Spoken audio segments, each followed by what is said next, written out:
Kasus keracunan makanan terus berulang dalam pelaksanaan program makan bergizi gratis. Evaluasi menyeluruh program tersebut mendesak dilakukan.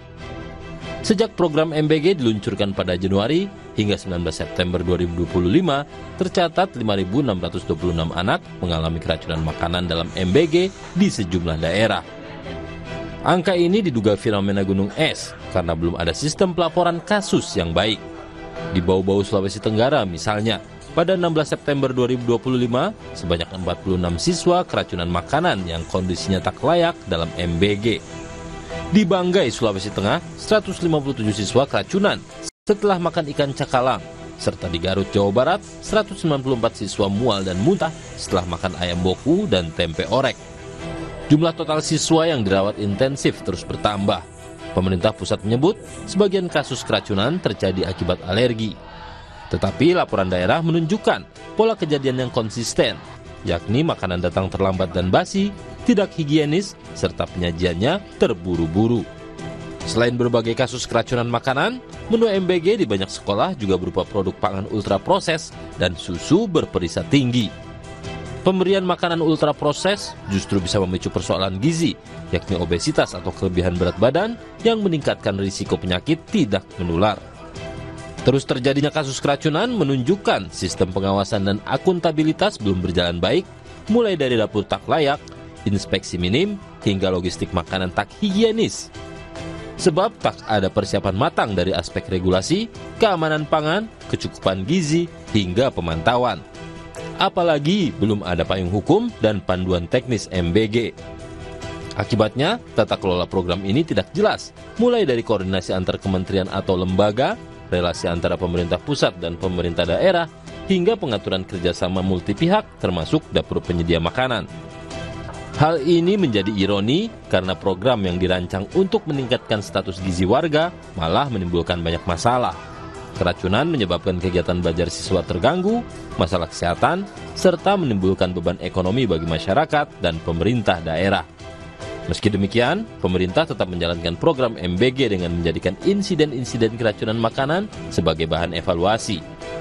Pemerintah lebih fokus pada pencapaian target kuantitatif dengan menambah dapur satuan pelayanan pemenuhan gizi daripada menjamin kualitasnya. Sejumlah pakar kesehatan masyarakat dan organisasi masyarakat sipil mendesak moratorium program tersebut agar evaluasi total bisa dilakukan tanpa ada korban baru. Sebab persoalannya bukan hanya aspek teknis, melainkan juga sistem dan tata kelola yang bermasalah.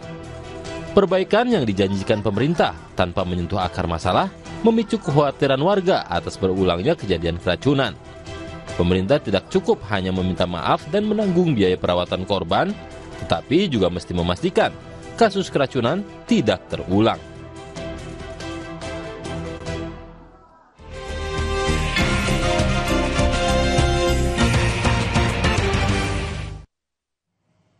Kini saatnya kita melihat halaman depan, halaman muka dari Harian Kompas edisi hari ini di Selasa 23 September 2025. Dimulai dari foto terlebih dahulu, saudara. Kalau kita lihat di sini terdapat gambar besar menunjukkan areal persawahan dengan judul Petani Senang, Penggilingan Padi Tertekan. Di sini memang menunjukkan foto areal persawahan dengan tanaman padi berusia sekitar 60 hari di Desa Mekarsari, Kecamatan Jatisari, Karawang, Jawa Barat pada Senin 22 September 2025, di mana menjelaskan potensi harga gabah kering panen dari hasil musim tanam kedua. Diperkirakan Rp7.300 sampai Rp7.500 per kilogram. Harga tersebut jauh di atas harga pembelian pemerintah di tingkat petani, yaitu Rp6.500 per kilogramnya. Nah, kembali ke artikel Petani Senang, di sini penggilingan padi tertekan. Mengapa demikian, saudara? Karena memang kebijakan perberasan pemerintah bak dua sisi mata uang. Kebijakan itu membuat petani senang sekaligus menyebabkan penggilingan padi kecil dan juga menengah tertekan. Di balik itu ada pedagang perantara yang turut memetik keuntungan. Hal itu terjadi di sejumlah daerah di Jawa Barat, yakni Kabupaten Karawang, Subang, dan Indramayu. Selain berita tersebut, saudara, kita bisa lihat di sebelah kanan ada data yang ditunjukkan dalam artikel berjudul Likuiditas Riskan Mampat di Pasar. Kebijakan moneter sedang diuji. Meski suku bunga acuan terus diturunkan untuk menstimulasi pertumbuhan ekonomi dan aliran likuiditas membanjiri pasar, permintaan kredit masih lemah, saudara. Nah, di sini aliran likuiditas yang kini membanjiri pasar seiring dengan pelonggaran kebijakan moneter berisiko mampat. Kenapa? Karena pemberian bunga khusus atau special rate oleh bank dan lemahnya permintaan kredit di Tenggarai menyebabkan transmisi penurunan suku bunga kebijakan berjalan lamban dan efeknya ke pertumbuhan ekonomi pun ikut tertahan. Lalu saudara kalau kita lihat di bawah yang memang menjadi sorotan kita di dalam beberapa hari terakhir ini adalah terkait dengan di sini ada soal berita Perserikatan Bangsa-Bangsa, pengakuan atas negara Palestina. Ada di sebelah kanan sini. Di sini dari kolom diplomasi, saudara kita bisa lihat bahwa memang sidang Majelis Umum Perserikatan Bangsa-Bangsa resmi dibuka pada Senin 22 September 2025 di markas besar PBB New York, Amerika Serikat. Isu Palestina menjadi topik pertama yang dibahas, di mana pembahasan isu Palestina menurut rencana digelar pukul 15 waktu New York, di mana sehari sebelumnya Minggu 4 negara yakni Inggris, Australia, Kanada, dan Portugal sudah mengumumkan pengakuan resmi atas negara Palestina. Prancis dan sejumlah negara dijadwalkan menyusul dengan mengumumkan pengakuan serupa pada forum KTT isu Palestina di markas besar PBB. Lalu bukan hanya yang ada di halaman pertama saudara yang menjadi sorotan, ada juga di halaman ke-15 yakni terkait dengan persoalan MBG yang terjadi secara sistematis. Kasus-kasus yang muncul dalam program makan bergizi gratis atau MBG cukup beragam dan terjadi di banyak wilayah program makan bergizi gratis menghadapi sejumlah sorotan.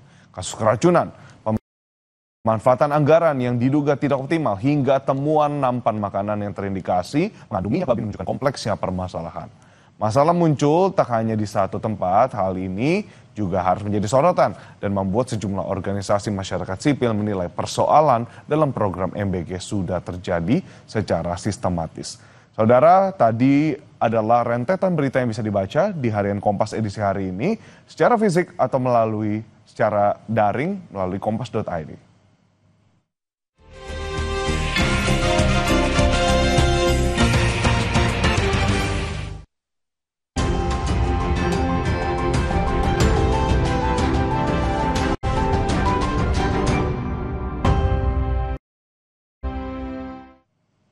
Kita pantau arus lalu lintas pagi ini dari Simpang Santa, Jakarta Selatan bersama petugas ATM Polri, Brigadir Rizka.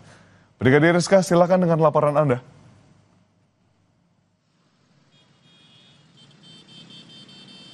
Ya baik, terima kasih Edwin dan selamat pagi saudara. Pagi ini saya akan mengajak Anda untuk memantau bagaimana situasi lalu lintas langsung dari Simpang BGC Jakarta Timur. Yang mana kawasan ini memang merupakan salah satu kawasan rawan kepadatan di pagi hari. Dan bisa kita saksikan bersama bahwa saat ini kondisi arus lalu lintas di belakang saya sudah mulai nampak ramai dan mengalami perlambatan kecepatan karena antrian traffic light sekitar kurang lebih 200 meter ke belakang. Namun selepasnya arus lalu lintas masih terlihat lancar. Selain antrian traffic light, banyaknya angkutan umum yang berhenti tidak pada tempatnya juga menjadi salah satu faktor yang menyebabkan perlambatan kecepatan di kawasan ini. Baik dari arah Kalibata yang akan menuju ke Halim, Kramajati ataupun dari arah sebaliknya, dan juga dari arah Kramajati yang akan mengarah ke Cawang ataupun dari arah sebaliknya. Dan saat ini juga sudah mulai nampak adanya kendaraan baik dari roda 2 dan angkutan umum yaitu dari arah Kramajati dan juga dari arah Kalibata. Kendaraan dapat melaju dengan kecepatan normal yaitu rata-rata 50 hingga 60 km per jam.